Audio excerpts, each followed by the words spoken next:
Aujourd'hui, on va parler investissement boursier et plus précisément du PEA.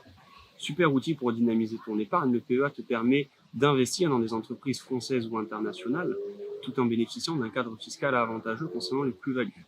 Allez, c'est parti.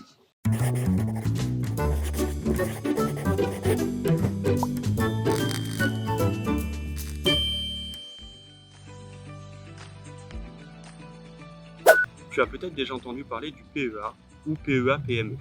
Le premier te permet d'acquérir des titres d'entreprise cotés en bourse. Tu y retrouves un plafond de versement de 150 000 €.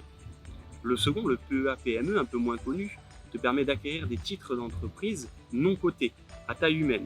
Le risque de défaillance est plus grand, mais la contrepartie, c'est une espérance de gain plus importante également. Le plafond pour le PEA-PME est de 75 000 €. Ces deux plafonds se cumulent. Attention cependant, il ne t'est pas possible d'acquérir plusieurs PEA ou plusieurs PEA-PME. Tu ne peux ouvrir qu'un PEA au sein d'un seul établissement bancaire ou assurantiel. L'objectif ici, c'est de dynamiser tes investissements en allant chercher une espérance de performance importante. La contrepartie, c'est que tu t'exposes à un risque de perte en capital. Pars du principe que ce que tu positionnes sur un PEA, tu ne dois pas en avoir besoin à court terme. Pour cela, tu as déjà ton épargne de précaution. D'ailleurs, on a fait une vidéo sur la constitution de l'épargne que je t'invite à regarder en amont de cette vidéo pour bien comprendre comment structurer ton épargne. Au même titre que l'assurance vie, ton épargne n'est pas bloquée, mais on ne te conseillera pas de la débloquer à tout moment pour autant. Par exemple, si les marchés financiers sont en baisse, il apparaît important d'attendre des conditions plus favorables pour vendre tes titres. Un deuxième exemple, si tu as investi sur des PME, il te faudra trouver une contrepartie pour vendre tes titres, donc quelqu'un qui souhaite les acheter. De manière générale, garde en tête que c'est un placement moyen-long terme. Nous allons partir du principe que nous sommes dans des bonnes conditions et que tu souhaites vendre certains titres. Pour bien comprendre comment la fiscalité fonctionne, il faut déjà comprendre comment est constitué un PEA. En réalité, ton PEA est constitué de deux compartiments. Le premier, c'est un compte courant qui accueille les liquidités lorsque tu vends des titres. Le second, c'est ton portefeuille de titres, donc tous les titres que tu as acquis et que tu détiens aujourd'hui. En cas de besoin, tu as la possibilité de retirer tout ou partie de ton investissement. Attention, tu as une date butoir à garder en tête, c'est le 5e anniversaire de ton PEA. Si tu souhaites effectuer des rachats avant le 5e anniversaire, alors ton PEA se clôture automatiquement. Si tu souhaites effectuer un rachat après le 5e anniversaire, alors tu as la possibilité de procéder à des rachats partiels sans générer la clôture de ton PEA. La fiscalité ne sera pas la même également. Si tu effectues un rachat sur ton PEA avant le 5e anniversaire, tu as le prélèvement forfaitaire universel, le PFU, qui s'applique sur les plus-values, plus les prélèvements sociaux. Si tu effectues un rachat après le 5e anniversaire, tu as uniquement les prélèvements sociaux qui s'appliquent et tu es exonéré de PFU ou d'impôt sur le revenu. Si tu détiens déjà un PEA, tu n'es peut-être pas satisfait de ton établissement.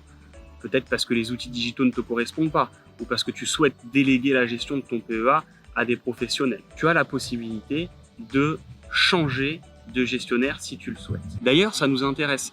N'hésitez pas à nous dire en commentaire ce que vous souhaiteriez voir évoluer chez votre gestionnaire actuel. Si tu souhaites changer, sache que tu as deux choix. Le premier, c'est de clôturer tout simplement le PEA que tu as actuellement. Attention, une fiscalité s'appliquera sur les plus-values. Le second, c'est de transférer ton PEA. L'établissement qui réceptionne ton PEA s'occupe de toutes les démarches. Tu as la possibilité de conserver l'antériorité de ton contrat, mais également les titres que tu détiens actuellement. En cas de décès du titulaire d'un PEA, celui-ci est clôturé automatiquement. Les titres, eux, sont conservés et transmis aux héritiers. C'est alors à eux de décider s'ils souhaitent les vendre ou les conserver. À la différence d'un contrat d'assurance vie, il n'y a pas d'abattement spécifique pour un PEA.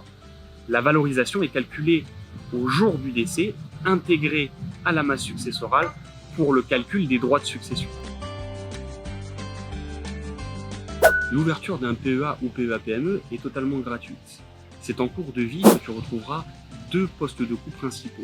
Le premier, ce sont les droits de garde, qui est un forfait prélevé chaque année en fonction du nombre de titres que tu détiens, mais également de l'établissement avec qui tu travailles. En second, tu retrouves les frais de transaction, soit forfaitaires, soit un pourcentage du montant de la transaction facturé à chaque opération.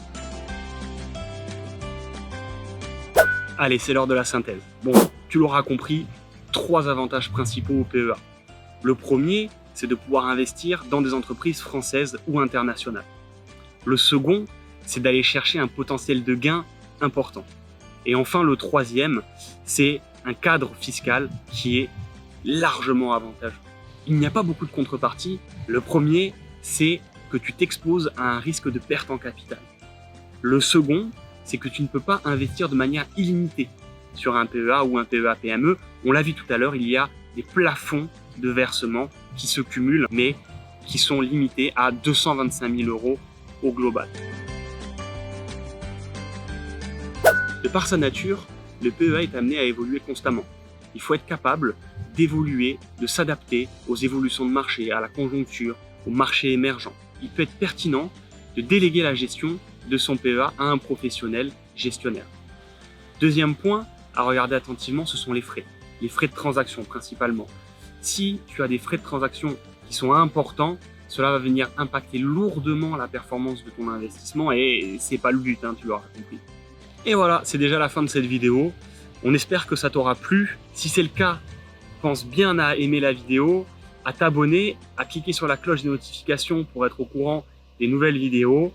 N'hésite pas à mettre un petit message en commentaire si tu as des pistes d'amélioration pour nous. On se lance dans cette aventure YouTube.